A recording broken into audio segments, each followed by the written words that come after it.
அதாவது உள்பக்கமா கதவை பாத்ரூம் கூட்டிட்டு தான் பாத்ரூம் போயிட்டு இருக்காங்க. சரிங்களா? அதாவது உடச்சு எடுத்துருக்காங்க. ரத்தம் எப்படி கூடி வந்துச்சு? எறும்பு ஃபுல்லா, கண்ணு ஃபுல்லா எறும்பு.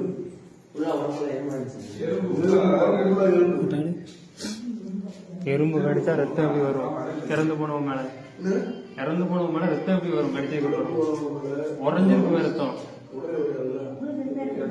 உடனே உரையந்தாட்டி ரத்தம் எறும்பு கடிக்காத, கடிச்சாலும் ரத்தம் வளர்ந்து போயிருக்காது.